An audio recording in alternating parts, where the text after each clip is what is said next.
présente le résumé de la série La force du cœur, épisode 101. Mais avant de commencer, n'hésite pas à t'abonner et à activer la cloche de notification pour ne rater aucune de nos prochaines publications.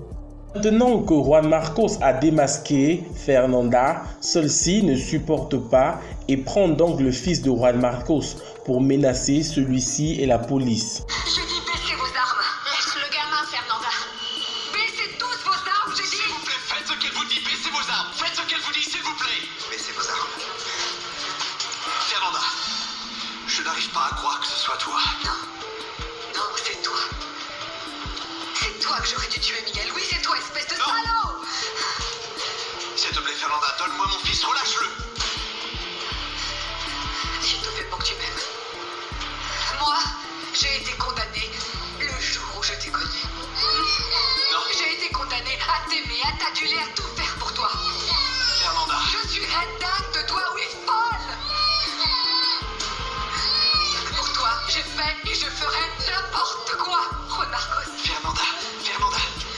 Personne ne va t'aimer comme moi, personne. Tu ne m'as jamais apprécié à ma juste valeur. Calme-toi, Fernanda. Calme-toi, s'il te plaît. Calme-toi. Tu aurais pu empêcher tout ça, tu sais. Tu aurais pu y mettre un point final, mais non, non, non, tu ne l'as jamais fait. Et tu sais quoi? Maintenant, c'est trop tard. Non, non, calme-toi, Fernanda. Calme-toi, Fernanda. Oui, Juan Marcos, cet enfant qu'on n'a jamais pu avoir ensemble. Calme-toi. Cet enfant qui aurait dû être le nôtre. S'il te plaît. Hein? S'il te plaît, calme-toi. Il ne se passera rien, s'il te plaît. Et lorsque la police réussit enfin à neutraliser Fernanda, celle-ci ne manque pas à préciser à Juan Marcos qu'elle le hait. Bouge pas, bouge pas, bouge pas. Vous avez le droit de garder le silence. Tout ce que vous direz pourra être retenu contre vous. Vous avez le droit à un avocat. Je te hais, Juan Marcos. Je te hais avec la même intensité que je t'ai aimé. Ah, ce n'est pas terminé, je te le jure. Je te hais, je te hais, je te hais. Je te hais. De l'autre côté, Willy, qui a enfin retrouvé sa mère, profite d'un moment dans les bras de celle-ci. Fernanda était si mignonne. Je me rappelle quand elle était enfant, elle m'amenait tous les livres qu'elle avait pour que je lui raconte des histoires. Et plus tard, c'est elle qui s'asseyait en face de moi pour me raconter ses histoires. Oui, tout inventé par elle. Ah, mon Dieu. Comment une petite si douce, si tendre, si mignonne a pu se transformer en meurtrière? Je ne sais pas, maman, je ne sais pas. C'est une chose que je n'arrive pas à comprendre. Oh. Toi, au contraire, tu étais si étourdi.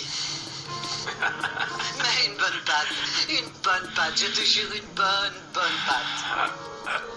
Qu'est-ce qu'il y a, mon amour? Oh, oui. Maman, tu sais, toutes ces années, j'ai vu tes bijoux dans la maison, toutes tes chaussures. Et maintenant? Ah, Willy, mon amour, tout ça n'a plus aucune importance. De l'autre côté, dans le bureau de l'inspecteur, puisque Bernardo del Castillo a appris que sa fille s'est fait arrêter, celui-ci vient donc pour les négociations avec l'inspecteur. Inspecteur? Monsieur, Maître Villegas va se charger de la défense de ma fille Fernanda. maître, Inspecteur, tout le plaisir est pour moi. Je voudrais être mis au courant de l'affaire. c'est parfait. Accompagnez-moi, je vais tout vous raconter en chemin. À plus tard. Excusez-moi. Excusez-moi. Eh bien, tu es tout seul. Tu n'es pas avec ta mère. Elle t'a abandonné. Ferme-la. Ah, c'est des sarcasmes, Bernardo.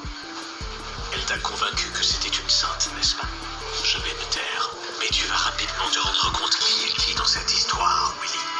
Et tu finiras par me demander pardon. De l'autre côté, à l'hôpital, Samantha est allée pour rendre une petite visite au petit Nicolas et celui-ci appelle pour la première fois Samantha maman, chose qui la touche vraiment. Tu m'as appelée maman. Mon trésor, tu ne sais pas ce que ça signifie pour moi. Mon Dieu, t'entendre dire ce mot-là. Enfin, mon chéri. Tu sais ce que je ressens? Que si j'ai dû souffrir tout Tout ce que j'ai souffert, c'est parce que j'ai payé d'avance ce bonheur que j'éprouve maintenant. Mon Dieu. Être ta mère, Nicolas, me sentir ta mère, et que tu m'appelles maman. Mon chéri, c'est le plus beau cadeau de toute ma vie. C'est mieux qu'un miracle. C'est une bénédiction. Je suis née pour être ta mère. Bernardo Del Castillo réussit à aller voir sa fille Fernanda qui est en cellule. Tu ne vas pas me faire un serment, n'est-ce pas? Non. Mais je veux que tu saches la vérité. Ta situation est extrêmement grave. Il faut que tu tues Valdez. Ça, c'est trop tard. Miguel Valdez a présenté les preuves. Je ne sais pas d'où il les sort ni qui les lui a données, mais il a fini par t'avoir. Cette fois, tu es perdu, Fernanda. Miguel Valdez, puisqu'il sait maintenant que Angela est vivante, se rend dans la maison de Juan Marcos afin que celui-ci continue à faire blanchir l'image de Angela. Juan Marcos, je voulais te parler au sujet d'Angela. Pourquoi tu veux m'en parler? Eh bien, je voulais savoir maintenant qu'on sait ce qu'on sait de Fernanda et qu'elle est en prison. Si Angela serait légalement blanchie de toutes les charges qui pèsent sur elle. Oui, mais bon, pas immédiatement. Il faut attendre le procès parce que Fernanda va sûrement se défendre, mais après ça, oui. Ça veut dire que si Angela était vivante, nous devrions... Miguel, vivante? Miguel, mais nous savons que c'est impossible. Non, oui, c'est impossible, je le sais, mais je voulais savoir hypothétiquement, une hypothèse que je formulais, que se passerait-il dans une situation comme ça, puisqu'elle est innocente, vous voyez? Elle devrait continuer à purger sa peine en prison jusqu'à ce que tout soit réglé. Pourquoi tu me demandes ça, Miguel? Toujours dans sa cellule, Fernanda reçoit la visite inattendue de Juan Marcos Arroyo et celle-ci ne manque pas de dire à Juan Marcos que tout ce qu'elle a fait, c'est uniquement parce qu'elle était folle amoureuse de lui.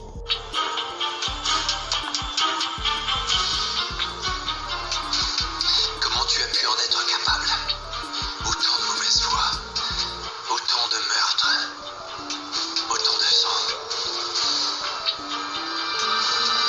Comment une seule personne peut renfermer autant de haine?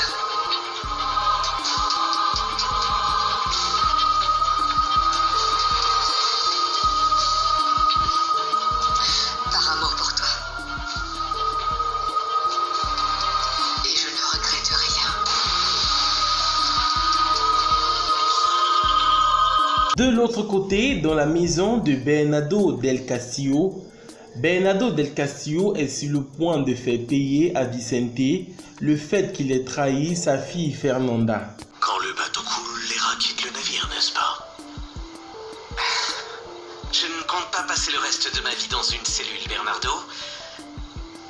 Et je te rappelle que toi et moi, nous sommes complices de ce qu'elle a fait. Et Fernanda va nous entraîner, tous les deux.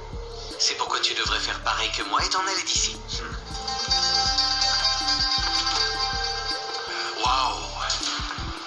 Toute la famille des criminels réunis. Ou je devrais dire, les complices de la prisonnière. Nous étions réunis parce que je pensais m'en aller. À vrai dire, je ne compte pas rester ici. Excusez-moi. Excusez-moi.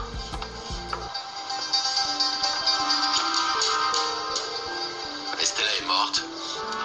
Fernanda est en prison. Vicente et Ophélia paieront éternellement tous les deux pour avoir aimé la mauvaise personne. Il ne me reste plus que vous.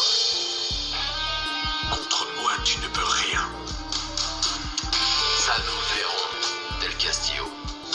Je suis simplement venu vous dire que le prochain, eh bien, c'est vous.